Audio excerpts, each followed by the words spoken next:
ay match bi metti woon na trop waaye nag sénégalais yi ñafe nañ ba am li nga xam ne mooy ndam.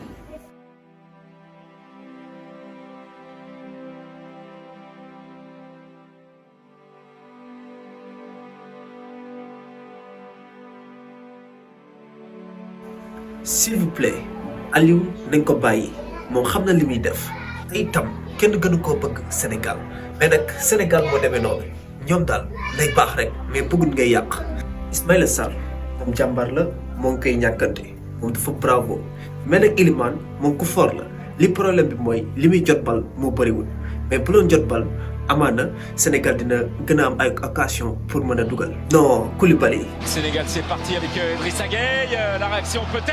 Et on a vu. Koulibaly, c'est le capitaine. Wonderful footballer. This guy is so dangerous. saa su ne day fight ngir Sénégal. gaynde la ci biir àll bi li ci des nag mooy ñu gën a tàllalaat suñu loxo ñaan yàlla mu may ñu ndam parce que moom rek moo fi yoon ndam yéen sëriñu sénégalais tey lañ seen làmb wax leen amin ci commentaire yi te ngeen abonné te like ci la bokk. Non, non, non, non, non.